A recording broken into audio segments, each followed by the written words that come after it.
இட்லியில் உப்புமா செய்யலாம் வாங்க. Hello friends, welcome to Subbu creation. எல்லோரும் எப்படி இருக்கீங்க? நல்லா இருக்கீங்களா? இன்றைக்கி நம்ம இட்லியை வச்சு உப்புமா செய்யலாம். அதை நீங்கள் இந்த வீடியோ பாருங்கள். உங்களுக்கு பிடிச்சிருந்ததுன்னா நீங்களும் செஞ்சு பார்த்துட்டு எப்படி இருக்குன்னு கமெண்ட்ஸ் பண்ணுங்கள். உங்களுக்கு பிடிச்சதுன்னா உங்கள் ஃப்ரெண்ட்ஸுக்கு ஷேர் பண்ணி பெல் ஐக்கான் ப்ரெஸ் பண்ணி ஆல் செலக்ட் பண்ணி சப்ஸ்கிரைப் பண்ணுங்கள்.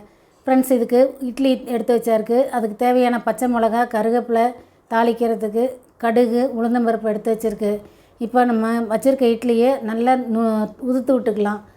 கட்டி இல்லாமல் நல்லா உதுத்து விட்டுக்கலாம். இப்படி நம்ம கையால் அமுத்தி பிசையும் போது நல்லா உதிர்ந்துடும். எவ்வளோ இருக்கோ அது எவ்வளோ தேவையோ அந்த அளவுக்கு இட்லியை உதுத்து விட்டுக்குவோம். உதுத்து விட்டுட்டு இந்த இட்லியில் நம்ம போட்ட உப்பு உப்புமாவுக்கு பத்தாது. அதனால் கொஞ்சம் உப்பு போடணும்.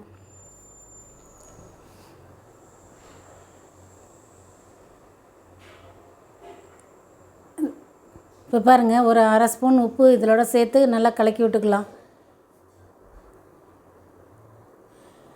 இப்போ கடாயை அடுப்பில் வச்சு எண்ணெய் ஊற்றிக்கலாம். கடலெண்ணெயோ ஆயிலோ ஏதோ ஊற்றிக்கலாம். ஊற்றிட்டு சூடானதும் தாளிப்பு செய்யலாம். தாளிக்கிறதுக்கு நம்ம கடுகு சேர்த்துக்குவோம். கடுகு நல்லா பொரியட்டும். பொரிஞ்ச உடனே உளுந்தம்பருப்பு சேர்த்துக்கலாம். உளுந்தம்பருப்பு கொஞ்சம் லேசாக கலர் மாறணும். சிம்மில் வச்சுக்கோங்க அடுப்பை. இப்போ வெங்காயம், நறுக்கி வச்ச வெங்காயம் சேர்த்துக்கலாம்.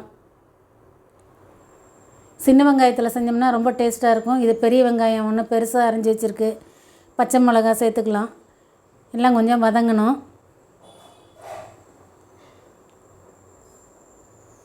நம்ம எடுத்து வச்சுருக்க கருவேப்பிலையும் இப்படி கிள்ளி போட்டுக்கலாம். எல்லாம் நல்லா வதங்கணும்.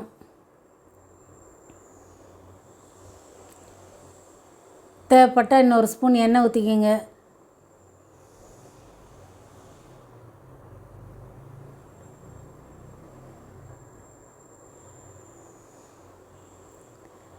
சிம்மில் வச்சுட்டு நல்லா வெங்காயம் கண்ணாடி போல் வதங்கணும் வரைக்கும் வதக்கிக்கலாம். பச்சை மிளகா, வெங்காயமெல்லாம் வதங்கணும். கருவேப்பிலை நல்லா வாசம் வர வரைக்கும் வதக்கிக்கலாம். இப்போ அந்த நம்ம உதுத்து வச்சுருக்க இட்லியை அதில் போட்டுக்கலாம். வீணாக்காமல் நம்ம செஞ்ச இட்லியை இது போல் உப்புமா செஞ்சு சாப்பிட்டா அது டேஸ்ட்டாக இருக்கும். குழந்தைகளும் விரும்பி சாப்பிடுவாங்க. இட்லியும் வேஸ்ட் ஆகாது. இதுபோல் நம்ம கலந்து விட்டுக்கலாம் எல்லாத்தையும். ஃப்ரெண்ட்ஸ், இது ஒரு சினிமாவில் கூட இது மாதிரி உப்புமா செஞ்சு கொடுப்பாங்க. அதுமாதிரி நம்மளும் இது போல் நீங்கள் ட்ரை பண்ணி செஞ்சு பாருங்கள். மெயினாகாமல் இட்லியை நம்ம யூஸ் பண்ணிக்கலாம். கொஞ்சம் எண்ணெய் ஊற்றிக்கலாம். இப்போது வரன்னு இருக்கும் அந்த இட்லி, அதனால் கொஞ்சம் எண்ணெய் ஊற்றிக்கலாம். எண்ணெய் ஊற்றி நல்லா கலந்து கொடுத்துக்கலாம். ஃப்ரெண்ட்ஸ், நிறைய பேர் பார்க்குறீங்க, ஆனால் ஏன்னா சப்ஸ்கிரைப் பண்ண மாட்டேங்கிறீங்க, லைக்ஸும் போட மாட்டேங்கிறீங்க. என்னன்னு தெரியல எனக்கு. நீங்கள் என்னங்கிறத எனக்கு கமெண்ட்ஸ் பண்ணிங்கன்னா நான் அதில் இல்லை அதுக்கேற்ற மாதிரி நானும் சரி பண்ணிக்குவேன் வீடியோவை. நீங்கள் பார்த்துட்டு உங்களுக்கு பிடிச்சிருந்தா லைக்ஸ் போடுங்க, சப்ஸ்கிரைப் பண்ணுங்கள், பெல் ஐக்கான் ப்ரெஸ் பண்ணி ஆல் செலக்ட் பண்ணிங்கன்னா என்னோடய வீடியோஸ் உங்களுக்கு உடனுக்குடன் வரும். சப்ஸ்கிரைப் பண்ண மறந்துடாதீங்க ஃப்ரெண்ட்ஸ். பாருங்கள், இப்போ அவ்வளோதான் ஃப்ரெண்ட்ஸ், ரெடி ஆகிடுச்சு இட்லி உப்புமா. இதை நம்ம ஒரு சர்விங் பவுலுக்கு மாற்றிக்கலாம்.